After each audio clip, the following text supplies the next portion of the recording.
السلام عليكم ورحمة الله وبركاته. أهلا ومرحب بكم متابعين قناة لمتنا الحلوة. النهاردة هنعمل مع بعض عجينة البيتزا في البيت بطريقة سهلة جدا وباحترافية. حتى لو انت ما بتعرفيش تعملي العجينة دي، سهلة جدا عليكي تعمليها في أي وقت، مش محتاجة مكونات كتير. وكمان هعلمك ازاي تحفظيها في الفريزر وتطلعيها مرة تانية تستخدميها في خلال مثلا 10 أيام. يلا بينا نروح نشوف هنعملها مع بعض ازاي. المقادير على كل كيلو من الدقيق. طبعا لو ضعفت الكمية تضاعفي المقادير برضو. هتحطي على كل كيلو من الدقيق نص لتر من المية الدافية، ومعلقتين من الحليب البودر، ربع كوباية من زيت الزيتون. وزيت الزيتون مهم جدا في الوصفة بتاعتنا دي، لكن لو عايزة تستخدمي زيت ذرة مفيش مشكلة. كمان معاكي معلقة صغيرة من الخميرة الفورية، ولو مستعجلة على الخميرة عايزة تخمريها في خلال ساعة تستخدمي معلقة كبيرة. معايا كمان قطعة صغيرة من الزبدة تكون قد مكعب التلج. معايا كمان معلقة صغيرة من الملح ومعلقة صغيرة من السكر. وبعد كده هننزل بقى بالمكونات بتاعتنا اللي هي الزبدة مع الحليب البودر. وبعد كده برضو هننزل بالسكر، وهننزل بالملح وهنقلبهم كويس مع شوية من المية لغاية ما ندوب شوية السكر.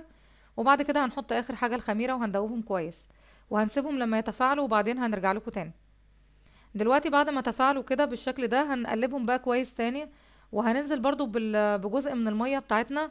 هنزود المية بقى حاجة حاجة، وبعدين هعجنهم تاني وارجع اوريكم شكل العجينة بيكون عامل ازاي. وده شكل العجينة بعد ما اتعجنت. طبعا انا كل ده لسه ما حطيتش زيت الزيتون، ودي اخر حاجة هنضيفها. زي ما انتم شايفين انا هضيف في الاخر اهوت زيت الزيتون بتاعي، وهرجع اعجنها شوية برضو هوريكم شكلها بيكون عامل ازاي. ودلوقتي بعد ما رجعت عجنتها تاني، انا طبعا شغلت الفرن وطفيته عشان الجو برد دلوقتي وانا عايزاها تخمر معايا بسرعه. هسيب بقى العجينه في الفرن لغايه ما تخمر وبعدين هرجع لكم. دلوقتي زي ما انت شايفه العجينه خمرت ما شاء الله وبقت عامله ازاي، ده في خلال طبعا ساعه ونص بالكتير. بعد كده هتجيبي صينيه بقى وترشيها بالدقيق كويس، وهتبتدي بقى تقطعي قطع العجين بتاعتك على قد صينيه البيتزا اللي انت هتعمليها فيها. وتراعي طبعا لو الصينيه صغيره تاخدي قطع صغيره، ولو الصينيه كبيره هتكبري شويه، ولو اصغر وعايزاها ميني بيتزا هتعملي قطع صغيره خالص. تمام. انا طبعا الصواني بتاعتي وسط فقطعت بالشكل اللي انتوا شايفينه ده. طبعا برضو زي ما قلت لكم طريقه التخمير في الشتاء بالذات، انا بكون مولعه الفرن يسخن بس شويه وبطفيه على طول. وبعد ما بقطع القطع بتاعه البيتزا بتاعتي كلها برجع ادخلها الفرن دوت وهو مطفي، واسيبها واغطيها لغايه ما تخمر. بعد ما قطع العجين بتاعتنا خلاص خمرت بالشكل ده كده، هنبتدي بقى ناخد القطعه قطعه قطعه. هنرش الاول الرخامه بالدقيق، ونبتدي بقى نفردها كده على مهلنا، طبعا على قد الصينيه اللي احنا هنحطها فيها. وتراعي طبعا ان يكون سمك العجين معاكي ما يزيدش عن تقريبا ملي ونص بالكتير، عشان خاطر بس هو لسه كمان هيخمر في الفرن لان فيه خميره. ما يبقاش عالي قوي لان البيتزا المفروض ما تكونش عاليه قوي. تمام. زي ما انت شايفه هتفرديها بالشكل ده كده. طبعا احنا هنمسك القطع بتاعتنا كلها هنفردها على قد قطر الصينيه زي ما قلت لكم بالشكل اللي احنا بنعمله بيها ده. طبعا انا قلت لكم هنخزن منها في الفريزر. طيب هنخزن منها ازاي؟ هقولك دلوقتي. هنجيب بقى صينيه تكون بالظبط على قد البيتزا بتاعتنا. زي ما انتم شايفين انا حطاها بين اكياس التلاجة. هنجيب الصينيه اهو.